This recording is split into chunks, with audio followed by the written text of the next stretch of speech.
sea que la provincia va a afrontar lo que no estaba en cuestión, que era el vencimiento de intereses, y lo que hemos conseguido financiamiento doméstico, que es el vencimiento de capital. Enseguida regresamos a la provincia de Buenos Aires. Está en conferencia de prensa el gobernador Axel Kicillof a propósito de la deuda, que parece no tener buenas noticias, se lo ve bastante enojado. ¿Cómo sigue esto, Marcelo? ¿Qué tal, Lorena? ¿Cómo estás? Bueno, en definitiva lo que anunció Axel Kicillof, sí, pasándolo en limpio, que mañana va a pagar. O sea, lo que no quería hacer... Lo que no quería hacer lo va a hacer finalmente. Lo va a hacer para evitar el default, dado que la negociación que encaró con los acreedores externos fracasó. Exacto. Si bien él centró la cuestión básicamente en un fondo, que efectivamente es un fondo, el fondo Fidelity, que es un fondo uno de los más importantes del mundo, que no aceptaron la propuesta. Lo concreto es que no logró el 75% de adhesión a la propuesta y por lo tanto hizo una parábola de una posición inicial, de decir que no tenía dinero, que no podía pagar, que entraban en default y que los bonistas tenían que aceptar la propuesta, al día de hoy que termina siendo pagando efectivamente, ¿no? De esta manera Kicillof, digamos, hace todo un giro de 180 grados en su posición. Te digo que este giro de 180 grados tiene que ver también con la visión que tiene el gobierno nacional en este tipo de cosas, que consideraba que esta posición extrema inicial de Kicillof no era aconsejable, teniendo en cuenta que el gobierno quiere lograr un acuerdo a nivel nacional de consenso con los bonistas, y esto era una posición rupturista. Bueno, Kicillof pasó del no pago de los 250 millones de dólares hace aproximadamente unos 20 días, después admitir que iba a pagar los intereses, después postergó varias veces el momento de cierre del acuerdo, después anunció el día lunes que iba a pagar el 30%, y finalmente hoy, digamos 24 horas después, anuncia que va a pagar la totalidad del vencimiento para no entrar en default. Más allá del traspié de Kicillof, esto, Lorena, digamos, de alguna manera es más razonable, teniendo en cuenta que él mismo lo dijo.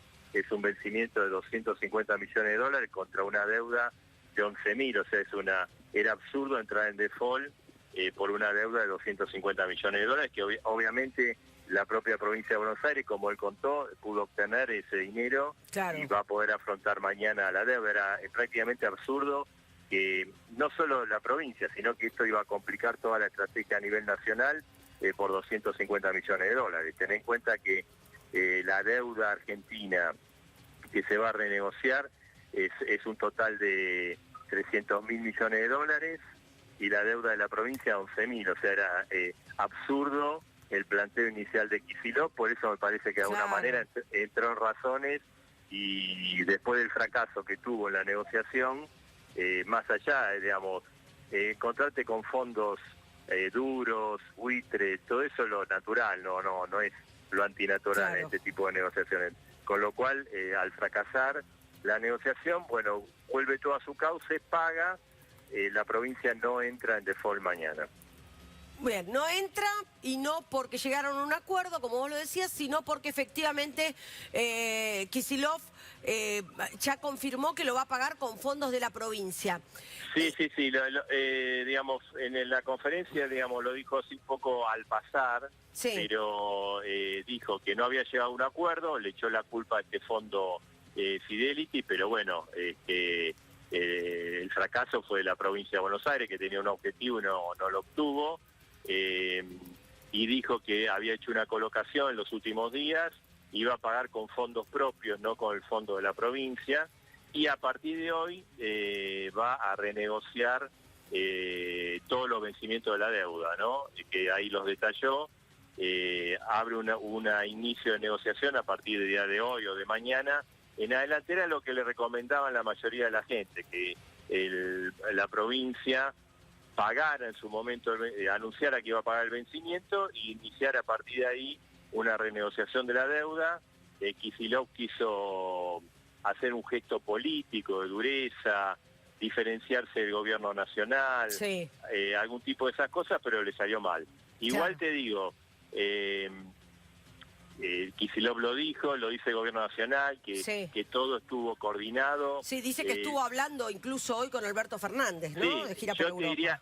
Yo te diría que no estuvo coordinado hasta el viernes. Ah, y a partir del viernes, mira, como las cosas le iban mal a Kicillof, porque este final se veía cantado ya de la semana pasada, teniendo en cuenta que se iba prorrogando el vencimiento de la aceptación de la propuesta, era porque no obtenía la adhesión total. Incluso por las cifras que habló hoy, dio a entender que la adhesión total que había obtenido era del orden del 55%, o sea, bastante lejos del 75%, más allá de este fondo Fidelity, ¿no? Bueno, cuando el viernes la cosa se encaminaba hacia un default de la provincia y una complicación de la negociación a nivel nacional, hubo conversaciones entre... mi información es que no fueron muy amistosas entre la Casa Rosada y Kicillof, señalando de que llevar a la provincia a un default por esta cifra era complicar a la Argentina, complicar la estrategia nacional. Claro. Esto después lo desmiente que Kicillof, lo desmiente Alberto Fernández. Pero la información, por eso hubo un giro a partir del viernes de casi 180 grados en la posición de Kicillof por este reclamo de la Casa Rosada, ¿no?